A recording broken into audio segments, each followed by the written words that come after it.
Mijn naam is Seyfuddin Zandveld, of voorheen Stefan. Ik ben getrouwd, ik ben gezegend tot heden met 4 kinderen, alhamdulillah. كان مهووسا بالموسيقى في السابق.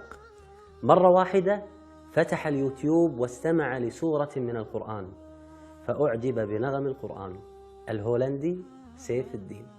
أخي سيف الدين، قبل إسلامك كنت مؤمن بنظرية داروين ومقتنع فيها تماما.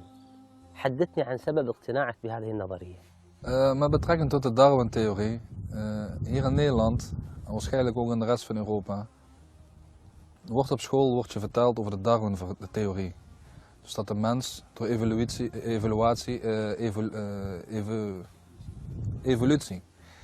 door de evolutie heeft ontwikkeld vanuit de apensoort.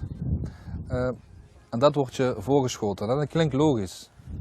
Voor iemand die zich daar niet in verdiept, klinkt dat logisch. En zo was het voor mij ook logisch. Zoals ik denk heel veel mensen hier in Nederland. En daarom was voor mij heel erg duidelijk dat Darwin veel sterker en betrouwbaarder en eerlijker was dan het Adam en Eva verhaal. المخدرات آفة من آفات العصر، وهي في هولندا متاحة أمام الشباب بسهولة للأسف. فكانت تجربة سيف الدين مع المخدرات سلبية جدا.